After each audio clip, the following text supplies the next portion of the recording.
राधे राधे महाराज जी। महाराज जी, संन्यास लेते समय आपको ईश्वरीय प्रसाद की अनुभूति का इतना प्रबल विश्वास कैसे था कि जिसने आपको संन्यास के इस सिद्ध द्वार तक पहुंचा दिया? मतलब पता नहीं क्या था, बच्चा थे ना। जो हम स्कूल से आते और वो बस्ता कहीं ऐसे टांगते, तो वह अम्मा और पिताजी सबके ध्यान की तरफ वृत्ति आती है, लगता सब मरेंगे एक दिन, ये सब छोड़ेंगे। तो सत्य क्या है? मतलब कहीं ना कहीं पूर्व जन्म का कोई बीज था जो सत्य के लिए हमें प्रेरित करता। सत्य क्या है? फिर कौन साथी है मेरा? आखिरकार मरना ही है, तो फिर सत्य क्या है?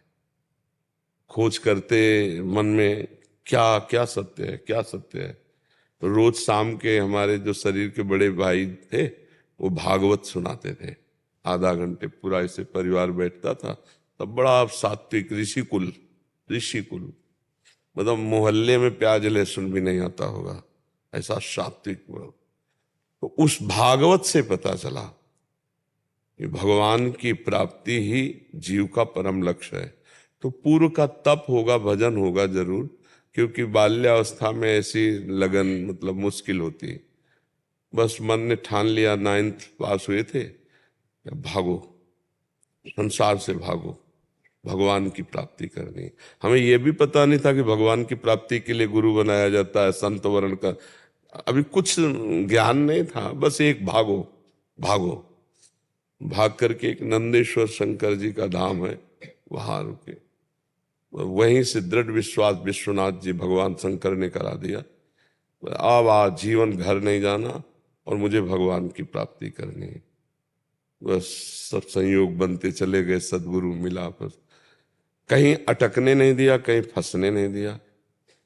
अच्छा, ऐसा जीवन रहा कि कभी पूरे जीवन में वृंदावन के सिवा हमें कभी रसोई से भोजन नहीं मिला कि हम ऐसे बैठे हैं हमें कोई पवा रहा है, कभी जिंदगी में नहीं। या शंकर जी का मंदिर खंडहर, या ऐसे घर गृहस्थी में कभी एक रात भी पूरे जीवन में। जवानी पूरी निकल गई, हमारा स्वभाव ऐसे ही था, ऐसे ही बात करना। अगर भिक्षादि के लिए कभी नहीं, कभी किसी से संपर्क नहीं, कोई संपर्क पूरा जीवन।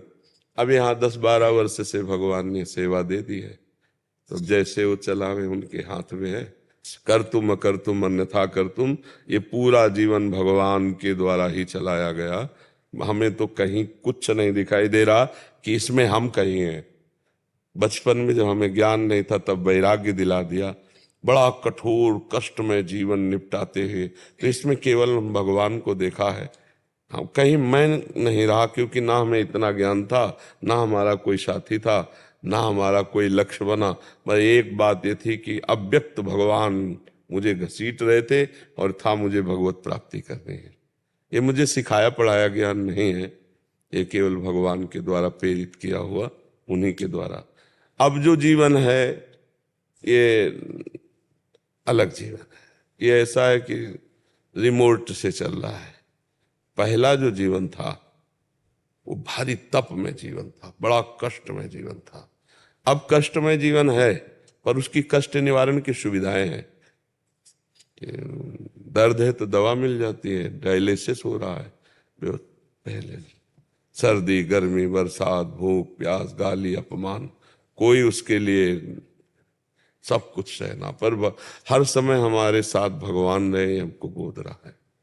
हर समय भगवान का अद्वितीय प्यार दिखाई देता है। कभी कभी अपमान जब होता, लोग गालियां देते गंगा किनारे जैसे, तो आकाश की तरफ देखते कि भगवान, तो आता सह जाओ, टूटना नहीं, चुप, सह जाओ सह जाओ। वह अंदर से आता सह जाओ सह जाओ, वही सारे। अब देखो लाखों नेत्रों से भगवान प्यार कर रहे हैं, कितने लोग प्यार कर रहे हैं। क्या संबंध है हमारा? क्या है हम? कुछ नहीं। लेकिन मेरे मालिक इतने रूपों में प्यार कर रहे हैं, जिसको देखो वही आनंदित हो रहा है, देख के वही नाच रहा है। ये क्या है? मेरे भगवान मुझे प्यार दे रहे। जिन्होंने कहा था चुप सह जा, वही इतने रूपों में जय हो राधा राधा, ऐसे मेरे भगवान इतने रूपों में प्यार कर रहे हैं। तो कहीं हम नहीं थे ना संन्यास लेने में, कहीं हम नहीं थे इतना कठोर जीवन व्यतीत करने में, और कहीं हम नहीं हैं इन सुविधाओं में। मेरे भगवान का केवल चल रहा है। कभी ऐसे पूरे संसार में एक भी व्यक्ति मेरा नहीं है और पूरे संसार में